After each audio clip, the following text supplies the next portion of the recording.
नमस्कार, रणनीति में आपका स्वागत है। मैं हूं विनोद कुमार।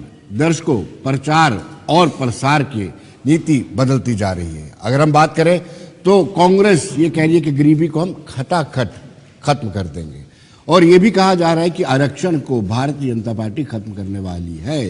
ये कहा जा रहा है कि संविधान खतरे में है और लोकतंत्र भी खतरे में है, संविधान को बदला जाएगा। महिलाओं के सशक्तिकरण की बात की जा रही है, ये मैं उनका प्रमुख एजेंडे की बात कर रहा हूं। और साथ ही साथ महिलाओं के खाते में 1 लाख रुपया जमा, सालाना 1 लाख रुपया जमा कराने की बातचीत भी चल रही है। दूसरी ओर प्रधानमंत्री नरेंद्र मोदी ने 3 आश्वासन मांगे हैं कि 3 लिखित में कांग्रेस ये चीज इशोर करे कि संविधान बदला नहीं जाएगा और संविधान बदल करके आप एक विशेष धर्म को आरक्षण नहीं देंगे, ये लिखित में दे दीजिए। उन्होंने कहा कि एसटी, एससी और ओबीसी के आरक्षण को किसी विशेष धर्म को ना डिस्ट्रीब्यूट किया जाए, ये भी उन्होंने कहा है कि जिन राज्यों में कांग्रेस की सरकार है उस राज्यों में ओबीसी के वोट बैंक के साथ छेड़खानी ना की जाए। और अब मामला आ जाता है कि पाकिस्तान, कांग्रेस के लिए पाकिस्तान दुआ मांग रहा है, ये कहना है प्रधानमंत्री नरेंद्र मोदी का। और उसके अलावा शहजादे को पीएम बनाने के लिए पाकिस्तान उतावला है, प्रधानमंत्री नरेंद्र मोदी। यानी म्यार अब इतना गिर चुका है प्रचार का कि अब पाकिस्तान आ गया है मैदान में, पाकिस्तान को भी चुनावी प्रचार मैदान में घसीट लिया गया। अक्सर कहा जाता है कि भारतीय जनता पार्टी के पास मंदिर, मस्जिद, गीता, कुरान और पाकिस्तान आतंकवाद 370 मंदिर के अलावा कुछ नहीं है। और शायद अब सुई यहां पर आके अटकी है कि पाकिस्तान को क्या लाभ है राहुल गांधी को जिता करके, और राहुल का पाकिस्तान के साथ क्या प्रेम है। अब बात यह भी उठ रही है कि मणिशंकर अय्यर भी पाकिस्तान गए थे और दुआ मांगी थी और भीख मांगी थी कि हमने प्रधानमंत्री नरेंद्र मोदी को हटाना है, लिहाजा हमारी मदद की जाए। यानी कांग्रेस का पुराना रिश्ता है पाकिस्तान से, और ये कहा जाता है कि कांग्रेस बार बार पाकिस्तान से ये गुजारिश करती है विदेशी मुल्कों से कि हमारी मदद की जाए, हमने एनडीए को या प्रधानमंत्री नरेंद्र मोदी को हटाना है। पहले हम कार्यक्रम के आगाज से पहले हम बताते हैं कि प्रधानमंत्री नरेंद्र मोदी ने एक्चुअल में क्या कहा है। आज जब भारत में कांग्रेस कमजोर हो रही है, यानी सूक्ष्मदर्शक यंत्र लेकर के भी कांग्रेस को ढूंढना मुश्किल हो रहा है, लेकिन मजा यह है कि यहां कांग्रेस मर रही है और वहां पाकिस्तान रो रहा है।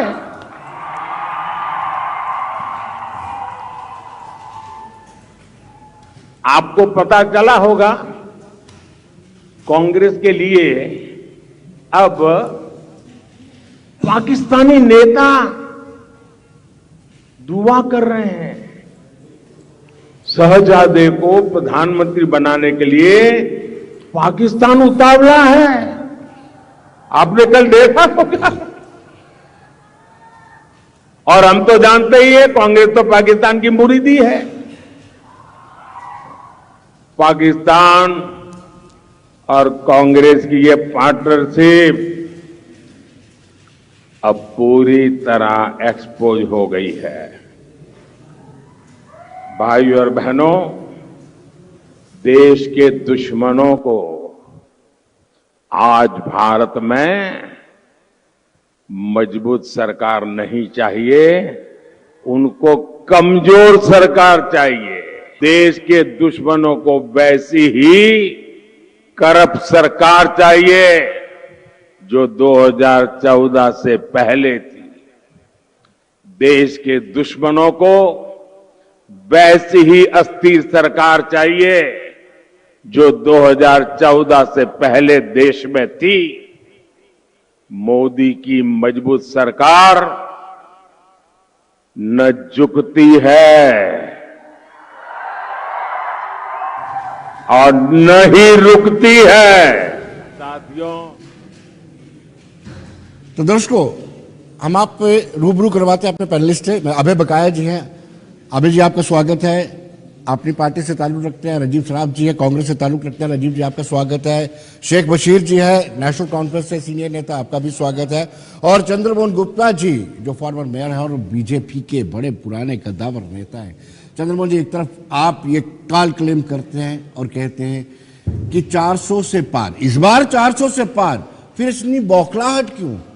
पहले आपने आरक्षण के नाम पे मिसलीड किया और फिर मोहन भागवत जो आरएसएस चीफ है, उनको खुद आके कहना पड़ा कि आरक्षण के साथ हम छेड़खानी नहीं कर रहे हैं। फिर आप कहते हैं कि कांग्रेस अगर सत्ता में आई तो आरक्षण एक विशेष धर्म के लोगों को दे देगी। इतना डर क्यों है? अब आप पाकिस्तान को बीच में लेके आ गए हैं कि पाकिस्तान दुआ कर रहा है कि राहुल बाबा जीते।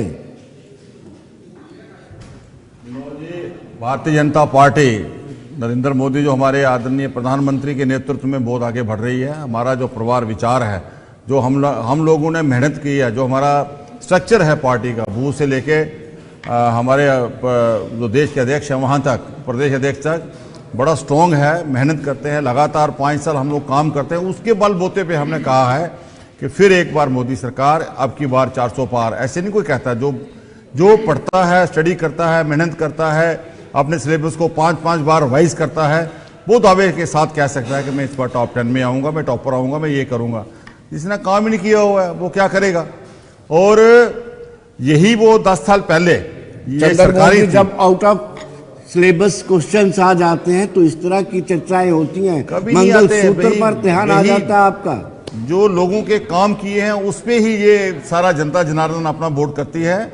लोगों के बीच में हम लोग रहते हैं, लोगों की पूरी नब्ज हम समझते हैं, तभी जाके हम इस दावे के साथ ये कह सकते हैं। लेकिन 10 साल पहले यह जो सरकारें थी, क्या हालत थी उनकी। यहाँ पर जहाँ बॉम्बे के अंदर, मुंबई के अंदर ब्लास्ट होते थे, गोली चलती थी, कसाब जैसे लोगों को ये रात को 12 बजे अदालतें खोलते थे और वो करते थे इनको इंसाफ मिले इनको, और डोजर बनाते थे, उनके फाइलें बनाते थे। लेकिन आज नरेंद्र मोदी की सरकार है, वो डोजर नहीं बनाती, फाइलें नहीं बनाती है, वो सीधा पाकिस्तान के अंदर घुसकर वहाँ जहाँ इनके अड्डे हैं वहाँ जाके ये मार करती है। ये फर्क आया है ये 10 साल में। आज कहीं बम नहीं फट रहा है। आज देखो देश के हालात कैसे हैं। नहीं तो मैं जम्मू की बात करूं, रघुनाथ मंदिर में बम फट रहा है, यहाँ सुजमा में फट रहा है, नगरोटा में फट रहा है, क्या हालत थी। और जो बाहर से आते थे, उनके एम्बेसडर थे, हुरीत वाले जा रहे हैं वहाँ पे बिरयानी खाने के लिए, ये कर रहे हैं, वो कर रहे हैं। आज खत्म है, स्पष्ट नीति है। चाहे यूपी की मिसाल आपके सामने है, योगी सरकार की, किसी को भी जो गलत होगा उसको बख्शा नहीं जाएगा। जो काम कर रहा है इस देश के हित में है, राष्ट्रवादी है, उसको छेड़ा नहीं जाएगा। इस किस्म का आज पूरे देश के अंदर, और इसी के जो 10 साल की जो काम किया गया है, लोगों का, गरीबों का, किसानों का, सबका, उसके ऊपर आज भारतीय जनता पार्टी वोट मांग रही है। जो 4 करोड़ घर गरीबों को बना के दिए हैं, जो 12-14 करोड़ जो शौचालय बना के दिए हैं, बाथरूम बना के दिए हैं, और गरीबों के अकाउंट खोलेंगे। 60 साल में ये जो सरकारें थी, मुझे क्या नाम, कांग्रेस की सरकार ने गरीबों के खाते तक नहीं खोले थे। तो जब हमने खोले थे कहते खाते क्या करने हैं। राजीव जी, 10 साल पहले बड़ी कमजोर सरकार थी। चंद्रमोहन गुप्ता जी का कहना है कि बहुत कमजोर सरकार थी, पाकिस्तान के इशारों पर नाचती थी। कसाब का जिक्र किया, रात को अदालतें खोली जाती थी किसी आतंकवादी को बचाने के लिए। देखिए विनोद जी 10 साल पहले इंडिया की इकॉनमी जो थी वर्ल्ड में 5वें नंबर पे थी, आज 14वें नंबर पे है। 12वें नंबर पे थी। अरे सुनिए आ रहा हूँ मैं। गुप्ता साहब, मैंने तो आपको सुना, अब आप मुझे भी सुन लो। आप गलत बोलेंगे तो गुप्ता साहब तो रोकेंगे ही नहीं। ऐसा नहीं है, वो अपने समय पे बोले, अपने समय पे बोले। 5वें नंबर पर है देश, मैं ये आर्थिक तौर पर। केंद्र, आप जो बात कह रहे हैं, मेरे को बताओ, इनके 10 साल के शासन में ये वोट किस पे मांग रहे हैं? हिंदू मुस्लिम पे, पाकिस्तान पे? मैं कहता हूँ पाकिस्तान नहीं होता तो बीजेपी का बनता क्या? मांग रहे हो आप? किस पे मांग रहे हो? आरक्षण को लेकर के ओबीसी और पिछड़े वर्ग को डरा रहे हो? हमने डराया नहीं है। क्या डराते? हम संविधान की रक्षा करने का हम संविधान की रक्षा कर रहे हैं और उसके लिए हम फाइट करेंगे। सुनिए मेरी बात, इन्होंने 400 पार की क्या जरूरत पड़ गई इनको? जबकि इनके मन में अगर मंशा साफ होती तो 272 भी काफी है। क्या करना है? 402 जी हम ये करेंगे, वो करेंगे। डरा ये रहे हैं, हम नहीं डरा रहे। हम जो कॉन्स्टिट्यूशन है उसकी रक्षा करना, उसको बचाना, संविधान को बचाना हमारी प्रायोरिटी है। और दूसरी बात मैं ये बता रहा हूं, जो मिलिटेंसी की बात इन्होंने की, पिछले साल में, इस करंट ईयर में 34 जवान हमारे शहीद हो गए श्रीनगर में। रजौरी पुंछ में हमले तब नहीं होते थे, आज हो रहे हैं। आर्मी की पूरी कानवाई पे हो रहे हैं। तो उसकी जिम्मेवारी नहीं है। इनका क्या है, हमला हुआ तो पाकिस्तान, और कोई समस्या है वो नेहरू जी दे गए हैं, इनकी जिम्मेवारी कोई नहीं। जिम्मेवारी किसकी है? जिसने देश को आजादी की, जिनके परिवार के शहीद हुए, वो सब कसूरवार, और इनकी कोई जिम्मेवारी नहीं। ये मुझे बताएं कि श्रीनगर में मतलब जो लोग जॉब करते थे, सिलेक्टिव किलिंग हुई, जो जॉब करते थे वो यहां धरने पे बैठे रहे, हमें तनख्वाह दो, तनख्वाह नहीं दी, तनख्वाह बंद कर दी और उनको वापस श्रीनगर भेजा कि जाओ। जब वहां के हालात ही ठीक है, जब मिलिटेंसी सारी खत्म हो गई, तो फिर वो लोग यहां क्यों गलत हैं? क्या वो गलत हैं या ये सही है? जी बशीर साहब, आप क्या कहेंगे? इन्होंने कहा कि पिछले 10 सालों में जो कुछ हुआ है, पिछले 10 सालों में हुआ है, देश को मजबूत बनाया है, सरहदें मजबूत हुई है, सशक्त हुई हैं पिछले 10 सालों। उससे पहले कमजोर था भारत, विनोद जी, निर्बल था भारत। हम रीजनल पार्टी हैं जी, बीजेपी और कांग्रेस, और हम जो इंडिया ब्लॉक है उनके सपोर्टर हैं। मैं प्राइम मिनिस्टर साहब का जो आप भाषण आप सुना रहे थे, मैं उस पर टिप्पणी करूंगा। ये भाषण फ्रस्ट्रेशन वाला भाषण है, ये फ्रस्ट्रेशन है। 2014 का इलेक्शन जब बीजेपी ने जीता, लोगों ने वोट दिया मुद्दों पे। क्या मुद्दा था? गरीबी, महंगाई, एक मिनट पहले सुन लीजिए। नहीं, मैं गलत कह रहा हूं, ये मुद्दे नहीं थे। जब आप स्मृति ईरानी जी ने वो गैस सिलेंडर उठा के मरहूम अशोक जेटले साहब ने वो जब दिखाया, प्राइम मिनिस्टर मोदी साहब जब प्राइम मिनिस्टर नहीं थे, उन्होंने एज चीफ मिनिस्टर गुजरात कहा कि मिलिटेंट्स कहां से आ रहे हैं, इतनी फौज है। मैंने एक दिन देखा वो वीडियो। आज मोदी जी बताएं कहां से आ रहे हैं? अभी परसों ही वहां हमारे एरिया में एक बंदा शहीद हो गया, कहां से आ रहे हैं आप बताओ ना। तब तो वो प्राइम मिनिस्टर थे मनमोहन सिंह जी। आ जाइए, मैं ये फ्रस्ट्रेशन वाला भाषण है। ये फ्रस्ट्रेशन वाला इसलिए है कि मुद्दे जो हैं उनके ऊपर बात तो हो नहीं रही। यहां इकॉनमी की बात की मेरे साथी ने, सराफ साहब ने, तो एकदम चंद्रमोहन जी बोल पड़े, आप हमें बताइए क्या महंगाई आप कम कर पाए? आप हमें यह बताइए कि महंगाई कम करने के लिए क्या उपाय किया कोई आपने? क्या आपने डीजल और पेट्रोल या कोई भी चीज कम करने के लिए कोई उपाय किया? नहीं किया। हाँ, आपको मेडल देना चाहिए। आपको क्या आपने क्या किया? आपने कुछ पूंजीपतियों के लिए लाखों करोड़ रुपया उनका माफ कर दिया, और जब वो बाद में आ गया पता लगा कि जनाब ये पूंजीपति कौन थे? ये वही थे जो आपको, अभी कल ही मैं सुन रहा था जनाब, कोविड मैंने कई दफा यहां कहा कि कोविड की भी मार्केटिंग हुई, वैक्सीन की भी मार्केटिंग हुई। अब तो प्राइम मिनिस्टर साहब उस फोटो को हटा रहे हैं वैक्सीन से। क्यों? क्योंकि वो साबित हो गया कि कोविड जो कंपनी है उसने मान लिया कि जनाब इसका साइड इफेक्ट है, इससे ब्रेन हेमरेज और हार्ट अटैक हो सकता है। कई मर गए, कई जो हैं वो क्या नाम है झुलस रहे हैं। लेकिन जनाब ये इलेक्शन के नजदीक ये कोविड का मुद्दा होता है, इलेक्शन के पास एक मिनट ये कोई कॉन्स्पिरेसी तो नहीं है। बहुत विश्व नहीं चाहता है, इंटरनेशनल अगर कॉन्स्पिरेसी है तो देश बताएं, नहीं, अगर है तो बताएं जी। इन्होंने क्यों आज कोविड से उस वैक्सीन से मोदी जी का फोटो हटाना शुरू किया? पहले तो प्राइम मिनिस्टर ने ही ये की, और फिर ये भी पता लगा कि जिस कंपनी ने ये बनाया उसने 58 करोड़ रुपया चंदा भी दिया। ओके, आ जाइए, मैं इस पर भी नहीं जाऊंगा। जम्मू कश्मीर में आ जाइए। जम्मू कश्मीर में बजरी, रेत आपने 100 गुना ऊपर कर दिया। मार्केटिंग नहीं की, क्या है? कौन जिम्मेदार है? आपने जम्मू कश्मीर को यूटी बनाया, कोई बात नहीं, लोग उसका जवाब देंगे। आप कहते हो सब ठीक है, आप कैंडिडेट ही नहीं खड़ा कर पाए। किस बुनियाद पे कहते हो कि हम ठीक है?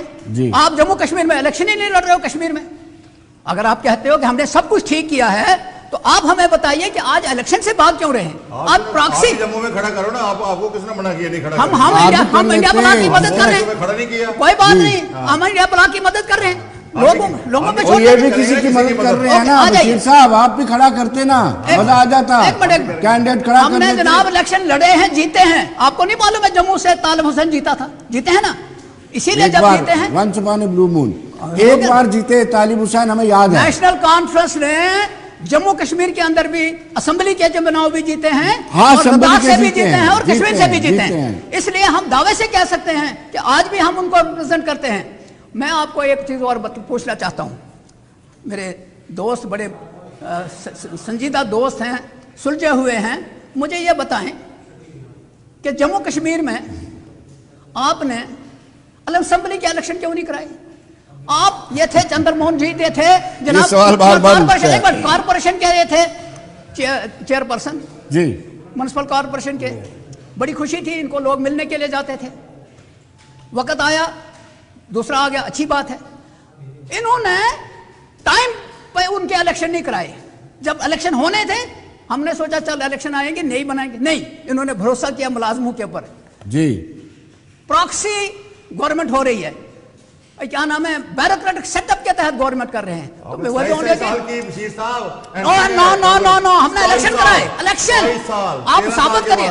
इलेक्शन कमाल है, हमने पंचायतों के चुनाव मिल्टनसी में हमने जनाब पंचायत को कोटा देना, इसलिए हमने मेरी बात सुनिए, ओबीसी को याद आया आपको? जब आप वहां पावर में थे तब ओबीसी नहीं था, आपने नहीं दिया 70 चलो साल, हमने नहीं दिया, आप दिया, लेकिन चुनाव क्यों नहीं कराए? एक बात, महिलाओं को ही दिया 30%। जम्मू कश्मीर में आज भी ब्यूरोक्रेटिक सेटअप के तहत उसके बोझ तले लोग दबे हुए हैं, सुन कोई नहीं रहा है। एलजी साहब इनकी नहीं सुन रहे, हमारी कहां सुनेंगे? हम इस चीज के ऊपर आज बात कर रहे हैं, लोगों के पास हम जा रहे हैं, फिक्र मत करें। अबे जी आपके पास रोकता हूं एक छोटे से ब्रेक के बाद, एक छोटे से ब्रेक के बाद।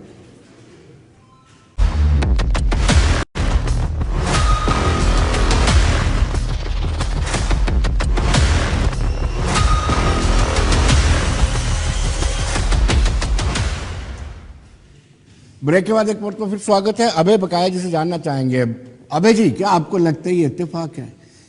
यहां से मणिशंकर अय्यर जाते हैं पाकिस्तान, उनका वीडियो वायरल होता है जिसमें वो मांग रहे होते हैं, भीख मांग रहे होते हैं। पाकिस्तान के एक पूर्व मंत्री ये कहते हैं कि राहुल ऑन फायर, और उनको अप्रिशिएट करते हैं। राज्यसभा के एक सदस्य जीता, पाकिस्तान जिंदाबाद के नारे लगते हैं, कांग्रेस का है। क्या ये इत्तेफाक है या वाकई में कांग्रेस की सोच इतनी ज्यादा डिग्रेड हो चुकी है कि वो दूसरे और ऐसे पड़ोसी मुल्क का साथ चाहते हैं जिसने हमेशा ही भारत को तबाह करने का प्रयत्न किया? जी, पहले तो मैं आपको और आपकी सारी टीम को आज इंटरनेशनल प्रेस डे है, उसका मुबारक देता हूँ जी। जो आपने बात की सर, पाकिस्तान एक फेल्ड कंट्री है, फेल्ड स्टेट है जी, और वो अपने मसले मसाइल अपने जगह देखे। पाकिस्तान कौन होता है जनाब? हमारे हिंदुस्तान में प्राइम मिनिस्टर कौन बनेगा वो डिसाइड करने के लिए। प्राइम मिनिस्टर हिंदुस्तान में वो बनेगा जिस पार्टी का मैनिफेस्टो 140 करोड़ की जनता पास करेगी और उसको वोट करेगी, उस पार्टी का प्राइम मिनिस्टर बनेगा। जैसे आज भाजपा का प्राइम मिनिस्टर बना हुआ है, मोदी जी नेतृत्व कर रहे हैं हमारे हिंदुस्तान का।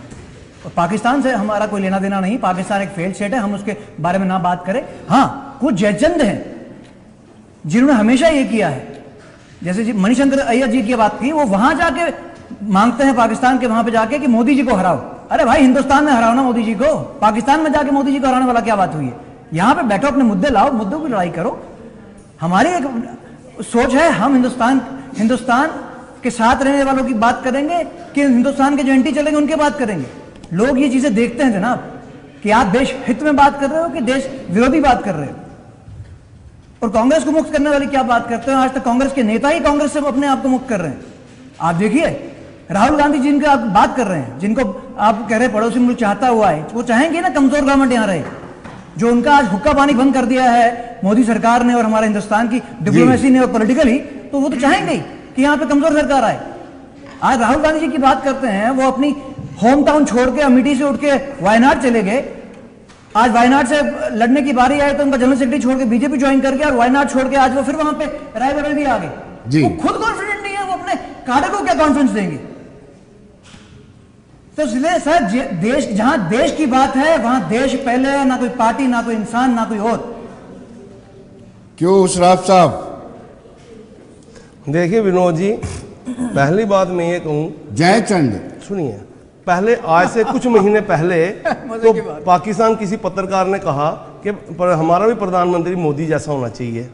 तो क्या हुआ, कई हफ्तों तक वो चलता रहा। आज एक आम कोई भी ट्वीट कर रहा है, उसको आप ये बना रहे हो। बेसिकली ये मुद्दा नहीं है। पहले मैं जवाब दूंगा कि आप मुझे बताओ, जिन्ना की मज़ार पे चादर चढ़ाने कौन गया? अडवाणी जी गए। उनको सेकुलर किसने बताया? बिन बुलाए बिरयानी खाने कौन चले गए? ये भी इनको पता है।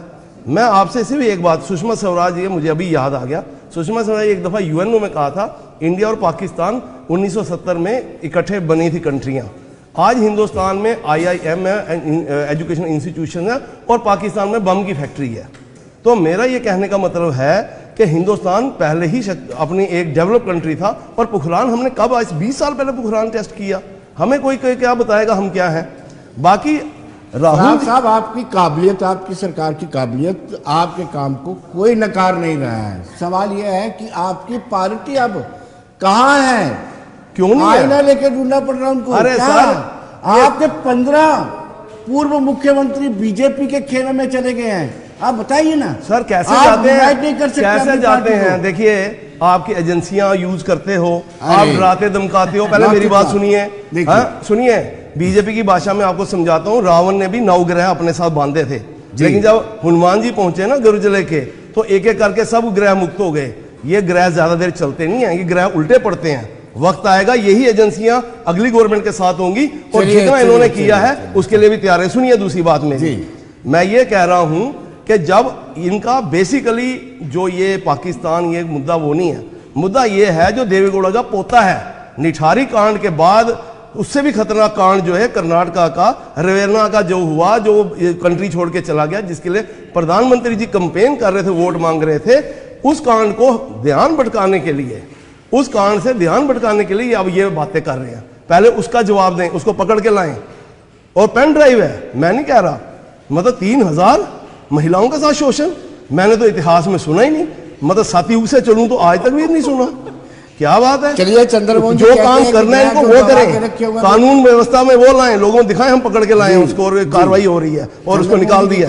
आपको बौखलाहट, देखिए, जो करेगा वो देखिए, जो करेगा वो भरेगा, वो बढ़ रहा है।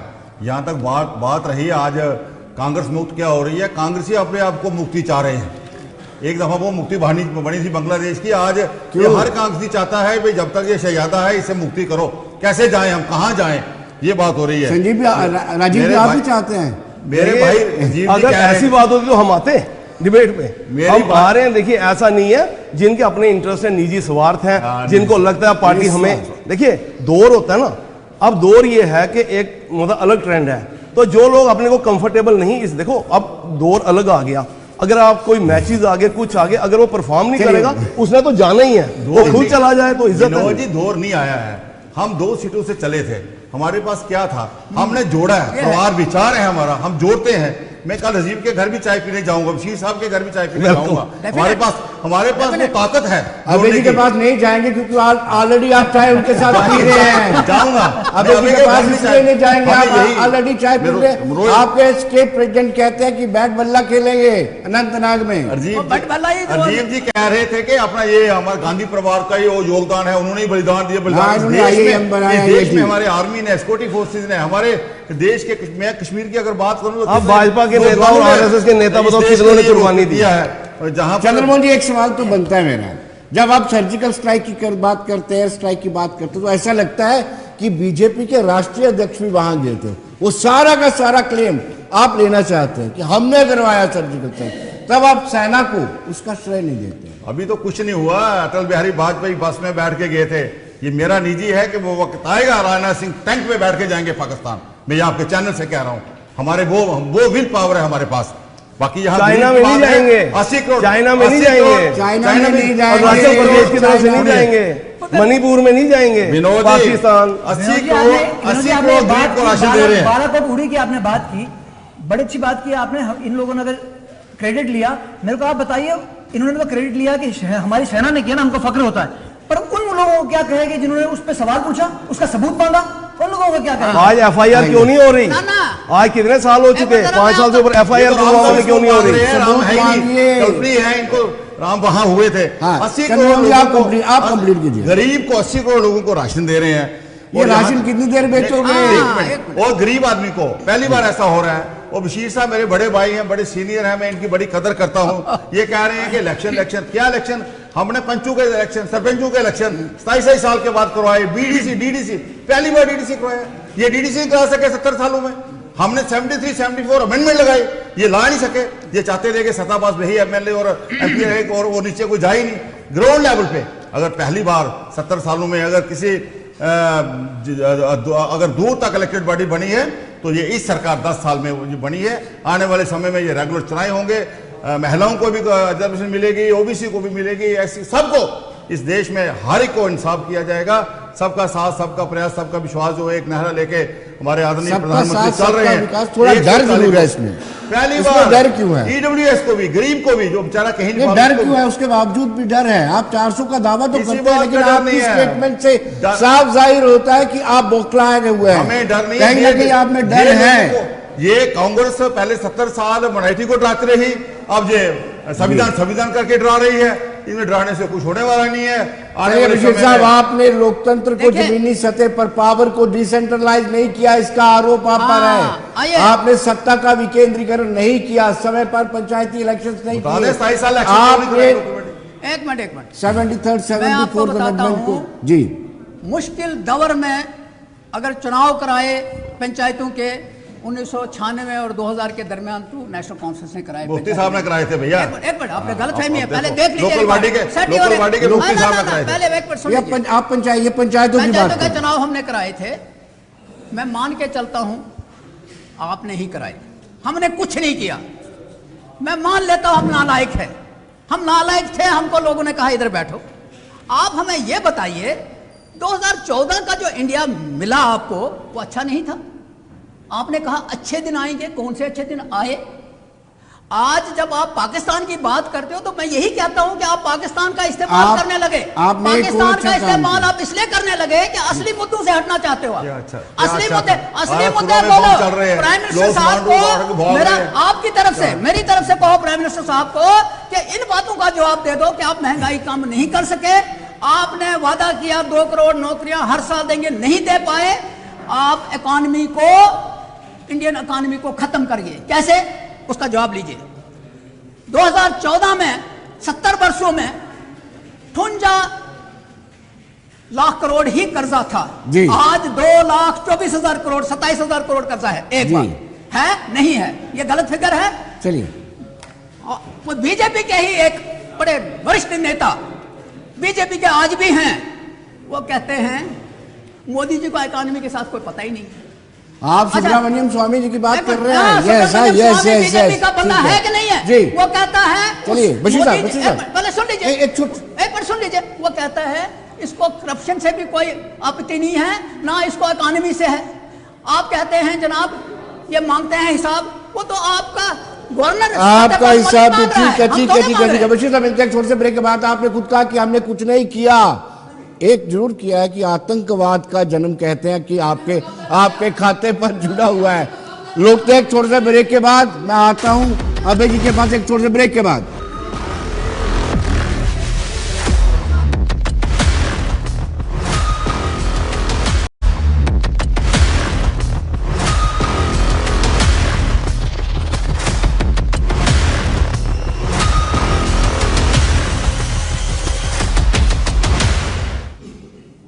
ब्रेक के बाद फिर स्वागत है आपका और चलते हैं अभय जी के पास। अभय जी, जिस तरीके से नेशनल कॉन्फ्रेंस ने कहा हमने कुछ नहीं किया, लेकिन आतंकवाद को लेकर के नेशनल कॉन्फ्रेंस पर यह आरोप लगता है कि ये देन जो है, कश्मीर मसला देन जो है, ये नेशनल कॉन्फ्रेंस की और आतंकवाद खासतौर पर।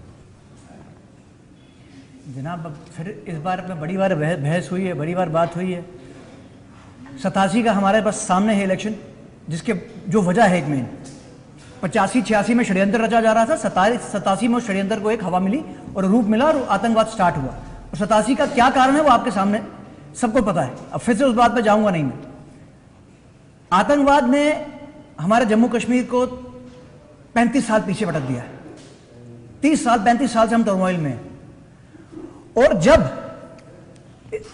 कट टू आज की बात करूं मैं, 2019 जब 5 अगस्त को हुआ, जिन पार्टियों की सबसे ज्यादा जरूरत थी वो नेशनल कॉन्फ्रेंस थी, क्योंकि सबने नेशनल कॉन्फ्रेंस पे भरोसा जताया था। उनके एमपी जाते थे, उनको वहां उन्होंने सरकारें चलाई, वहां पर सबसे ज्यादा जरूरत थी उस वक्त नेशनल कॉन्फ्रेंस को बाहर निकलने की, पर वो लोग बाहर नहीं निकले, वो सदमे से बाहर नहीं निकले। तब जाके हमारे अल्ताफ बुखारी साहब को अपनी पार्टी को बाहर निकल के अपनी पार्टी बनानी पड़ी। अगर उस टाइम अपनी पार्टी नहीं बनी होती, हम जो सुरक्षा लाए हैं बच्चों की नौकरियों के लिए, जो सुरक्षा लाए लैंड के लिए, वो भी नहीं रहती हमारे को। हमको फक्र होता है उस टाइम पे हम बाहर निकले, पर उस टाइम सबसे ज्यादा जो बाहर निकलने की जरूरत थी वो इन लोगों को थी, क्योंकि जो मैंडेट मिला था वो इन लोगों को मिला था, इनके 3 MP वहां थे। और आज उसके बाद उस चलिए पीछे की बात छोड़ दीजिए आप, इन 5 सालों में जी क्या नुमाइंदगी की इनके एमपीज ने वहां पर? दो राज्यसभा में एमपी बीजेपी पीडीपी के थे, 3 इनके वहां थे, क्या नुमाइंदगी की? आपके सामने है, आप पूछिए ना। आज फिर से वो लोग वहां बात कर रहे हैं कि हम 370 लाएंगे। अरे जनाब, जब वहां थे आप लोग 3 में 300 बचा नहीं सके, आज लाएंगे कैसे? पहले डीडीसी में बोला हम लाएंगे, कोई रोड, हम तो बोल रहे हैं रोड मैप दिखाओ, आपके साथ है, पर रोड मैप भी नहीं है। अब जज्बाती नारों को, इन झूठे वादों को खुदा के वास्ते, भगवान के वास्ते छोड़ दीजिए। आज हम डेवलपमेंट की बात कर रहे हैं, वहां जम्मू कश्मीर को डेवलपमेंट की जरूरत है। लोगों को आज देखिए कितने बच्चे हमारे अभी भी जेलों में बंद हैं। अल्ताफ साहब ने 2500-3000 लोगों को, बच्चों को बाहर निकाला ना, हमारा वो है कि उनको बाहर निकाले। आज ये मुद्दे हैं वहां पर, कितनों की वेरिफिकेशन पेंडिंग है, ये मुद्दे वहां पर है। आज पेंशन बंद है बुजुर्गों की जो थी, ये मुद्दे हमारे मोहल्ले के लोगों में जा रहे हैं। आज फिर से वही बात, वही पुरानी रात। बशीर साहब, आप भावनात्मक मुद्दों पर कब तक राजनीति करते रहेंगे?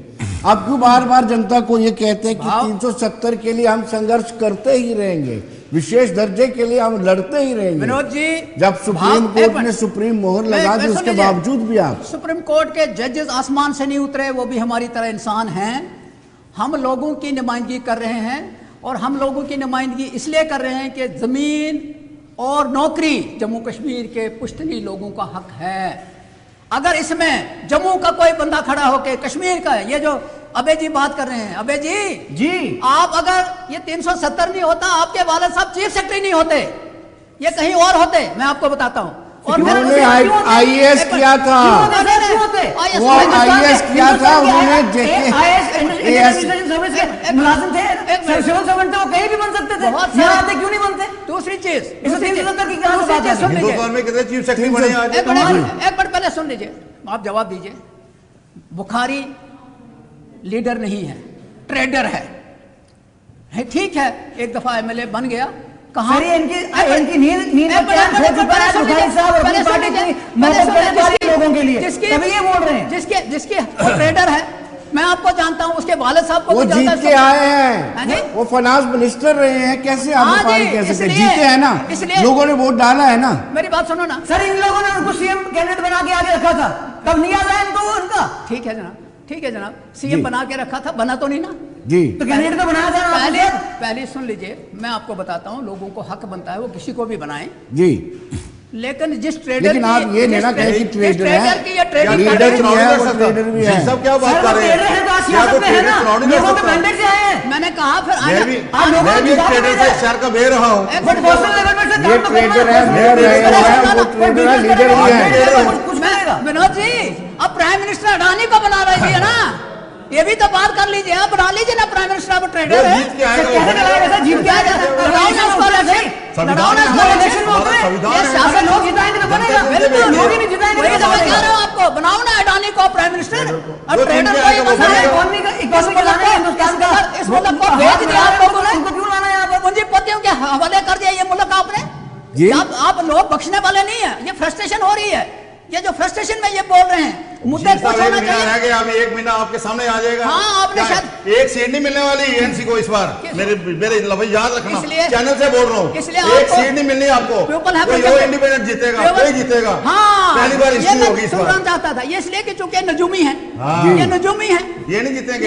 ये तो जो आपने मिलिटेंसी फुलाई है, कश्मीर का मामला जा चुका है, जा चुका है। हमने मिलिटेंसी के खिलाफ लड़ा है, की देन है। मेरी बात सुनो, हमने मिलिटेंसी के खिलाफ लड़ा है, तब बीजेपी पैदा नहीं हुई, तब बीजेपी पैदा नहीं हुई, जब हमने मिलिटेंसी में पैदा हुए हैं। आपने 87 में चुनाव लड़ा, रिगिंग कराई, आपने आतंकवाद के खिलाफ कोई लड़ाई नहीं की। क्या मैंने कहा, आपने चुनाव लड़ा 87 में, रिगिंग कराई, आतंकवाद के खिलाफ लड़ाई नहीं लड़ी। 87 के चुनाव में ये जिंदा ही नहीं थे, कहीं नहीं थे, ये तो बाद में पैदा हुए, ये तो कोई 2002 में पैदा हुए। बात सुन लीजिए, तब जब लड़ाई लड़ी, वो ऐसा माहौल बना, तब आए ये, जब पैदा होते हैं उनके, ये तो मिनटें करते थे, ये मिनटें करते थे ऑन रिकॉर्ड, ये फारूक साहब की मिनटें करते थे, आ जाओ बचाओ हमको, ये बातें करते हैं। आज इनके पास है ही नहीं कुछ भी, आज हम आज भी लड़ रहे हैं, आइंदा भी लड़ेंगे।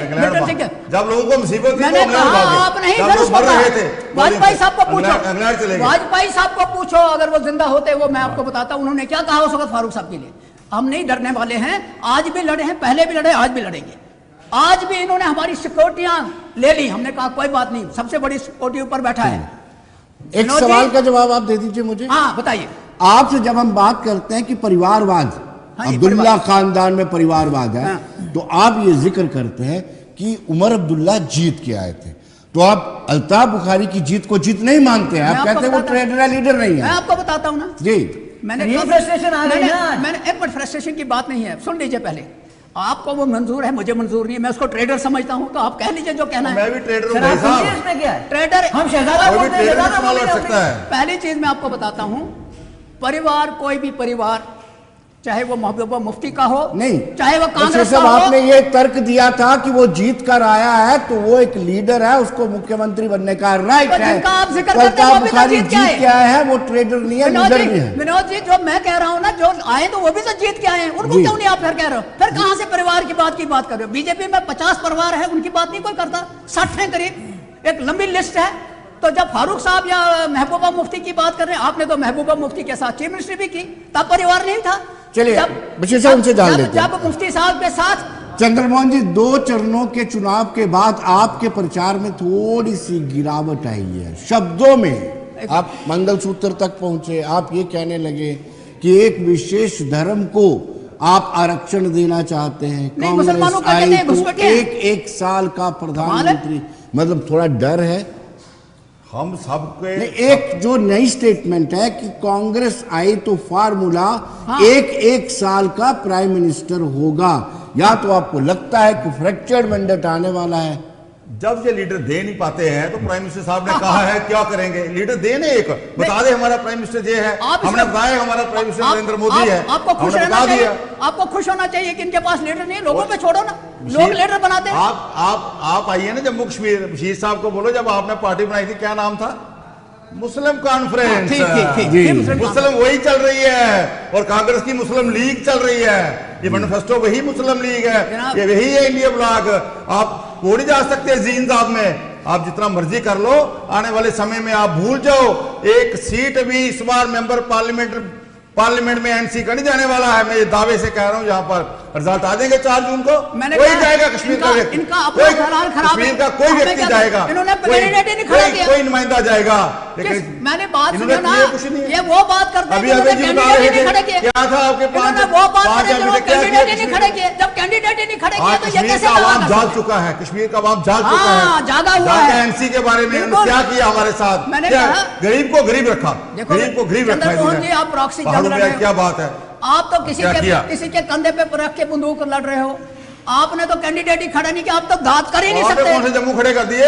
आप करते नहीं जम्मू। हमने जीते हैं, हमने उन्होंने जीते कहा हैं कि एक मुस्लिम कॉन्फ्रेंस है हम और तो दूसरी हम मुस्लिम इंडिया लीग ब्लॉक का है, हिस्सा है। आपके मैनिफेस्टो हम में इंडिया पहले ब्लॉक ही का हिस्सा मुस्लिम है। लीग का टैग लगा हुआ है। विनोद जी, अभी आपने 1-2 दिन में देखा कि गलकोटिया यूनिवर्सिटी ने कितने छात्र लाए और वो पोस्टर लेके आज तक वालों ने इंटरव्यू किया, उसमें मुस्लिम लीग का कहीं उन बच्चों को पता ही नहीं किस लिए, बाद में उन्होंने वो डिलीट कर दिया, सब कुछ कर दिया। ये जो स्टूडेंट का इस्तेमाल, आप हमारे मैनिफेस्टो में बताओ मुस्लिम्स का कहाँ लिखा है? माइनॉरिटी का, हर धर्म का लिखा, हर एक का लिखा, महिलाओं का लिखा, सबका लिखा, सबका लिखा है, सबका। आप पढ़िए, अरे पढ़िए ना, इस देश में पहला हक माइनॉरिटी का है। अरे सुनिए वो वीडियो, पहला ज्यादा नहीं, पहला सर सुनिए वो वीडियो वायरल अच्छे से हुआ, अभी मैं आपको इंटरव्यू दिखा सकता हूँ इसके बाद, पूरा उसको एडिट करके इन्होंने लास्ट की लाइन बताई है। मेरी ये बात सुनिए, मनमोहन जी की काबिलियत पे कोई चैलेंज कर सकता है? मुझे बताइए उनकी काबिलियत पे कोई, काबिलियत को कैसे चैलेंज कर दिया जा सकता है? जिस बंदे ने तनख्वाह नहीं लेनी, उनकी काबिलियत को सर सुनिए मेरी बात, जिस बंदे ने तनख्वाह नहीं लेनी और अपनी पेंशन पे गुजारा, जो उसको कई जगहों से पेंशन आती थी, मतलब चेयरमैन की और कई वर्ल्ड ऑर्गेनाइजेशन की, और ऑक्सफोर्ड यूनिवर्सिटी से, सुनिए मनमोहन जी का, और उन्होंने ये भी कहा कि देश को मैं जहां छोड़ के जा रहा हूं, अब वो उस जगह पे इनके तबाही की तौर ये ले रहे हैं। कारण ये है कि उनको समझ आ चुकी थी कि अब पांचवी अर्थव्यवस्था बनी है, ये क्या पांचवी में आ गए, तीसरी में जा रहे हैं, ये अरे रुकिए, पांचवी अर्थव्यवस्था बनी है। अरे सर कहाँ बनी है? पांचवी कैसे बनेगी? ये मुझे बता सकते हैं 5 ट्रिलियन इकोनॉमी कितनी होती है? आप 80 लाख US डॉलर से ऊपर, इतना तो कैलकुलेटर में भी जीरो नहीं है जी। हाँ, ये कैसे बता रहे हैं? 80 करोड़ लोग मतलब राशन खा रहे हैं, तो इकोनॉमी की बात मैं करूं? ये खुद ही राशन ये फ्री में दे रहे हैं, तो इकॉनमी 5 ट्रिलियन कहां से होगी? कहां से 5 ट्रिलियन इकॉनमी इसलिए है? दे रहे हैं कि भाई 80 करोड़ राशन इसलिए दे रहे हैं, 80 करोड़ लोगों को मान रहे हैं कि हम राशन देते हैं। अरे आधी से ज्यादा पॉपुलेशन है, आगे निकल गए आज। आधी से ज्यादा पॉपुलेशन बीपीएल है और ये 5 ट्रिलियन इकॉनमी की बात कर रहे हैं। मुझे बताइए कहां से आएगी? ग्रोथ क्या है, जीडीपी क्या है, वो क्या है? आप उस टॉपिक पे किसी दिन डिबेट रखिए, हम उस पर भी बात करेंगे। एक और चीज अबे जी मान लिया जाए, एक मिनट चलिए यहाँ एक चर्चा हुई कि जनाब हमने इतने करोड़ मकान भी दिए, दिया 4 करोड़ 4 करोड़ मकान दिए गरीबों को। जनाब विनोद जी, क्या यूपी, बिहार, उड़ीसा के अंदर जो पुलों के नीचे रह रहे उनको मकान मिला? दे रहे हैं। नहीं, एक मिनट सुन लीजिए, 4 करोड़ को दिए हैं ना, क्या वो कम हुए? नहीं हुए। जो यहाँ एक मिनट जो लेबर आता है यहाँ वो जो पॉलीथीन के उसमें रहता, क्या दिए? नहीं दिए। आप मुझे ये बताइए कि जो 4 करोड़ आप बताते हैं ये भी एक गलत फिगर है, मैं चैलेंज करता हूँ। चलिए 4 जून को 4 करोड़ का भी पता चल जाएगा। अभी जी के पास देखते हैं, लेकिन छोटे से ब्रेक के बाद के पास जाते हैं। जब आएंगे तो अगले से आए 3 करोड़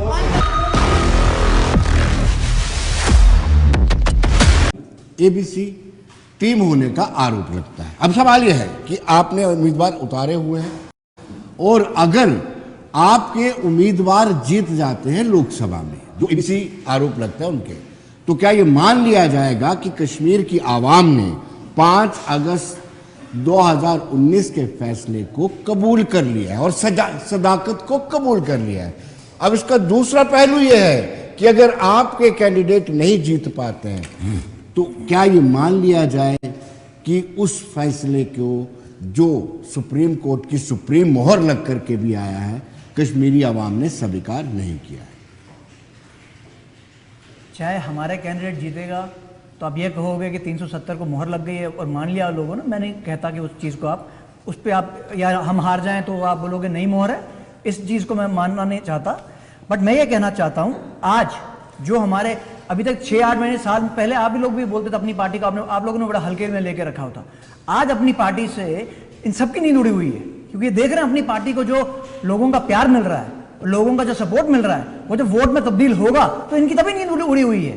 आज आप हमको बोल रहे हैं कि हम ABCD, मेरे को बताया जनाब नेशनल कॉन्फ्रेंस ने कब कांग्रेस के बिना सरकार यहां बनाई है?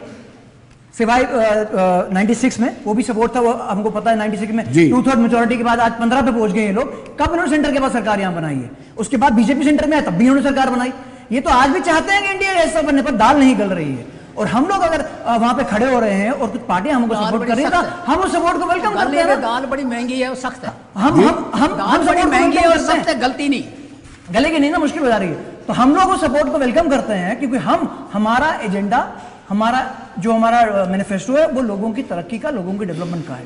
हम वही लेके लोगों में जा रहे हैं। आज लोगों की, मैंने जैसे आपको बताया, लोगों की मुश्किलात हैं, बहुत लोगों की मुश्किलात है, जिन मुश्किलातों को दूर करने की उम्मीदें लोगों ने एनसी नेशनल कॉन्फ्रेंस बना के रखी थी, तभी इनके नुमाइंदों को वहां चुन के भेजा गया था, पर इन्होंने नुमाइंदगी नहीं की।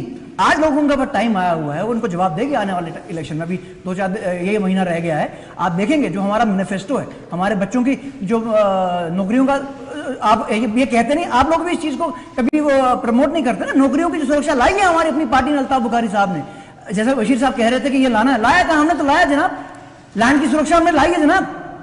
और उसके बाद आज जो मुद्दे हैं, बच्चे हमारे अभी भी जेलों में हैं, उनको छुड़वाना है, उनकी बेचारों की वेरिफिकेशन बहुतों की पेंडिंग है, उनको हमने सही करना है, लोगों की पेंशन है, बिजली का लोगों को तरह है, उन सब मसलों को हमने लेके जाना है। और पार्लियामेंट में हमारे को पूरी उम्मीद है, हम जब हमारा कैंडिडेट जीत के जाएंगे उस तरीके से नुमाइंदगी होगी जिस तरीके से होनी चाहिए थी, हर वर्ग की, जिस तरीके से आज तक नहीं हुई। जी सराफ साहब, वो खटाखट गरीबी कैसे गिराई जाती है, मिटाई जाती है? ऐसे कैसे? राहुल गांधी ऐसे बोलते हैं खटाखट गरीबी हटा दी जाएगी, हमारी सरकार रहेगी, वो कैसे आएगी? सर देखिए, मेरी बात सुनिए, राहुल जी जो कहते हैं, उन्होंने जो आज तक कहा और जो हमारे मैनिफेस्टो में था, उन स्टेटों में हमने वो लागू किया। सुनिए मेरी बात, ठीक है ना? तो जब इंसान कभी भाषण दे रहा होता है, उसमें इमोशनली या उस जज्बाती बात चलती रहती, तो आप एक चीज को पकड़ लोगे। मैं कह रहा हूं, मोदी सरकार, मोदी जी, सुनिए 10 साल की अचीवमेंट पे वोट मांगे, हर फेज में उनके बयान चेंज हो रहे हैं, हर फेज में एक नया वो रुख लेके आते हैं। इसका मतलब उनको कहीं ना कहीं अपनी हार और उनको अपनी ही पार्टी से खतरा है। सर एक सवाल मैं पूछना चाहता हूँ जी, इंडी ब्लॉक का हिस्सा है कांग्रेस, एनसी के साथ भी और पीडीपी के साथ भी जी, एक तरफ पीडीपी को सपोर्ट कर रहे हैं, एक तरफ एनसी को सपोर्ट कर रहे हैं, यही बात हो रही है ना? मेरे को सर एक बात बता दीजिए, कांग्रेस का 370 को लेके क्या स्टैंड है? सर जब सुप्रीम कोर्ट ने जजमेंट दे दी 370 पे, वो हमारा स्टैंड है statehood. Thank you very much. हमारा स्टैंड है स्टेटहुड। जी, जी। स्टेटहुड हम दिलाएंगे और हम उस पे कायम हैं। हमारी इलेक्शन जैसे होती है, पहला हमारा मुद्दा होगा स्टेटहुड। अब आप बता दीजिए जी। 370 पर आपका क्या स्टैंड है? देखिए- अब वापस लाना चाहते हैं, मुझे पता है। आप लोगों को बरगला रहे हैं, लॉलीपॉप दे रहे हैं, बिल्कुल संघर्ष नहीं। करते रहेंगे। विनोद जी, मैंने कहा कोई बरगला नहीं रहे हैं। नेशनल कॉन्फ्रेंस इस स्टैंड के ऊपर है कि 370 की वो मदें जो लोगों के हित के अंदर उनके लिए लड़ाई लड़ेंगे, उसमें सबसे पहले जॉब और लैंड, फिर भी आ गया जम्मू में हम भी, तो ले आए कश्मीर में थे भी, सुरक्षा। अब हम कितनी उसके बार लिए आएंगे? लड़ेंगे और आखिरी दम आप 370 पर स्पष्ट जवाब दे बिल्कुल दीजिए। स्पष्ट हम लड़ेंगे, उसके लिए जद्दोजहद करेंगे। क्या बात है? जद्दोजहद करेंगे और सुप्रीम कोर्ट के सुप्रीम फैसले को आप सर, नहीं मानते सर। हैं। जो इनके हक में होता है फैसला उसको मानते हैं, जो इनके हक में नहीं होता उनको कभी नहीं मानते। सुप्रीम कोर्ट के सुप्रीम फैसले को आप नहीं मानते हैं। बहुत बढ़िया। सुप्रीम कोर्ट के अंदर जितने भी जजेस हैं, मैं उनको सल्यूट करता हूं। उन्होंने जो फैसला दिया अपने हिसाब से दे दिया, लेकिन पहली दफा सुप्रीम कोर्ट के जजों के ऊपर भी उंगली उठी। रिटायर्ड जजों ने कहा कि यह फैसला करते वक्त उन्होंने सही फैसला नहीं दिया है। यह जी। डिबेट है, मगर मैं कहता हूं कि ठीक है, डिबेट होनी चाहिए। जब हम इस इंडिया में रह रहे आप हैं, पार्लियामेंट के फैसले को, राज्यसभा के फैसले को भी चैलेंज करना चाहते हैं। हाँ आइए, जी। नहीं आइए। जी। ये जो 370 था, ये किसी चोरी नहीं लाया था, वो भी पार्लियामेंट ने नहीं दिया था, जी। वो भी प्राइम मिनिस्टर ने उस वक्त और एक घिसते negotiation घिसते की थी। घिस जाएगा, आज ये भी आपने- कहा था। आप मेरी बात सुनो। घिसा नहीं। सर 370 को सबसे कमजोर को इन लोगों ने विनोद किया जी, शुरू जी। में। विनोद जी, आज ये बात कर रहे हैं, 370 प्राइम मिनिस्टर से चीफ मिनिस्टर ले आए, आपने सेक्रेटरी दिल्ली से में गवर्नर ले आए, या कौन दिल्ली लाया? से सुन मदद लीजिए, सुन लेने के लीजिए। लिए उसको पूरा डिल्यूट कर दिया था। इस वक्त मैं आपको बताता हूँ, एक कहावत भी कही जाती कि मरा हुआ सांप गले में डाला हुआ था। 370 हटाते वक्त अगर जम्मू कश्मीर को जेल खाना नहीं बनाया जाता 1 साल तक, तो हम कहते हैं जनाब ओके। आप एक साल चलिए, तक आपने चंद्रमोहन जी से, आपने चंद्रमोहन जी, तीन- आप 370 यही को लेकर आजाद, के क्या कहना- यही इनका आजाद को कहना है कश्मीर कि नहीं जाने दिया, यही अगर आजाद। आपने हाउस अरेस्ट नहीं किया होता हाँ। तो बहुत ज्यादा रिएक्शन कश्मीर में हो सकता था। इनका ये तो कहना है। आपका वर्षन है ना। नो, इनके आपका जो वर्षन- सरकारें थी, जब ये सरकार छोड़ के इंग्लैंड फरूख साहब भागे थे, कितना 1 लाख कश्मीरी हमारा खून बहा है, नौजवानों का। कब्रों के लिए जगह नहीं है। इनके ये कारण, इन्होंने ये भागे, सुनिए, आप जहां अभी जी बात कर रहे थे, भाई ये इलेक्शन इन्होंने जीता नहीं। क्या इलेक्शन जीतना? श्रीमती इंदिरा गांधी ने शेख अब्दुल्ला का उठा के नॉमिनेट चीफ मिनिस्टर बना दिया। कांग्रेस की सरकार थी यहाँ पे, आते ना चुन के। सुनिए भाई साहब, ओके, सुनिए ओके, एक हाँ, मैं मिनट। सुन रहा हूँ। 77 की इलेक्शन yes। चुन के आते। इसका मैं जवाब दे दूंगा। हाँ, जवाब देना आप। जवाब। आने वाले समय में कोई दुनिया की ताकत, मैं कह रहा हूं दावे से, 370 द्वारा इस जम्मू कश्मीर में लागू नहीं हो सकता, कभी नहीं होगा। ये जो मर्जी चाहे सपने देखते रहे मुगुरी लाल के, ये देखते रहे, वो नहीं हो सकता है। मैं विनोद जी, 2 चीजें, ये बिल्कुल फैक्ट है। शेर अब मैं भी आपको एक सवाल मेरा बनता है, जरूरी है, लाजमी है। वो इसलिए है कि आपके पहली बार जब संसद लगा 19 अगस्त 5 अगस्त 2019 के बाद पार्लियामेंट का सेशन हुआ, और आपके एक भी पार्लियामेंटेरियन ने, उसमें हसनैन मसूदी हो, अकबर लोन हो, फारूक अब्दुल्ला हो, उन्होंने सिर्फ और सिर्फ ऑक्सीजन की चर्चा की, 370 वाला चैप्टर नहीं खोला। फिर अब आप इलेक्शन के दौरान क्यों मुगालते में रखना चाहते हैं शायद आवाम को? आप फारूक साहब की तकरीर सुन नहीं पाए हैं। आज भी फारूक साहब की तकरीर, अगर मुझे आपने ये क्वेश्चन किया तो मैं फारूक साहब की तकरीर आपको सुनाता कि उन्होंने क्या कहा।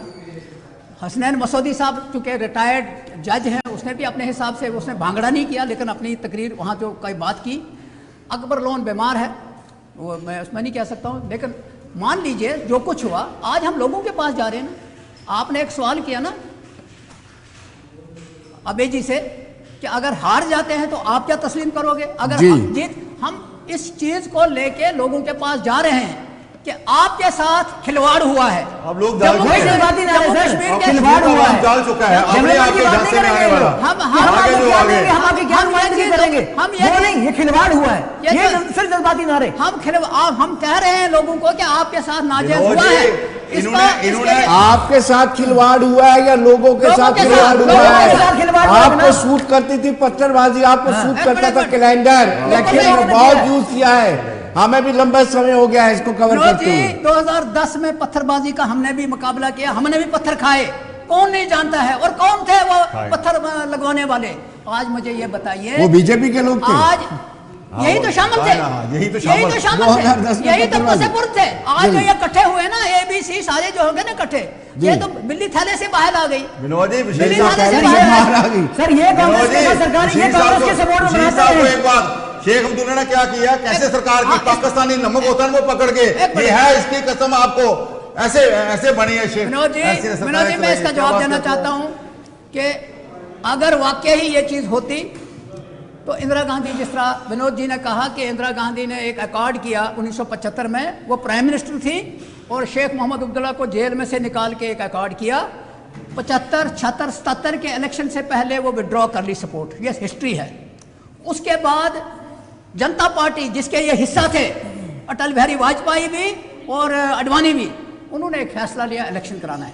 आज की तरह 5 साल नहीं पीछे छोड़ा, इलेक्शन कराए गए, फ्री एंड फेयर, नेशनल, हाँ फ्री एंड फेयर हुआ।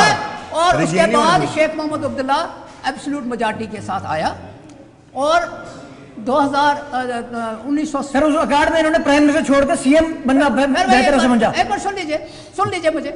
नहीं, इनका ये आरोप है कि आपने डिल्यूट कर दिया, विशेष दर्जा है सबसे डिल्यूट नेशनल कॉन्फ्रेंस ने दिल्ली की सरकार के साथ मिलकर के किया। बिल्कुल, क्या किया विनोद जी, उसी जिसने इंदिरा गांधी ने वो अकॉर्ड किया, इनको बिठाया गद्दी पर, उसी इकबाल पार्क में उसी के आगे नंगे नाचेंगे।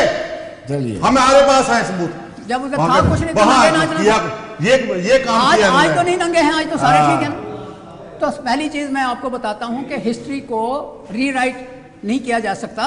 हिस्ट्री जो है वो बताती है, अगर वाकई शेख मोहम्मद अब्दुल्ला फिर जेल में सड़ता वो, फिर तो वो नहीं आता। क्यों लाया? 22 साल तो जेल में रहा। मैं आपको क्यों लाया? पीओ के लाने के लिए लाया। हाँ, ऐसे बोलिए, आप लाएंगे 10 साल से आपको चलिए पीओ के लाया जाएगा। आप इसको नहीं संभाल चलिए, पाते। बहुत बहुत शुक्रिया। अंदर की बातें छोड़िए। राजीव जी बहुत बहुत शुक्रिया, बशीर साहब आपका भी शुक्रिया, और चंद्रमोहन जी आपका भी बहुत बहुत शुक्रिया। तो दर्शकों, आप बने रहिए देश दुनिया की खबरों के लिए और मुझे दीजिए इजाजत। नमस्कार।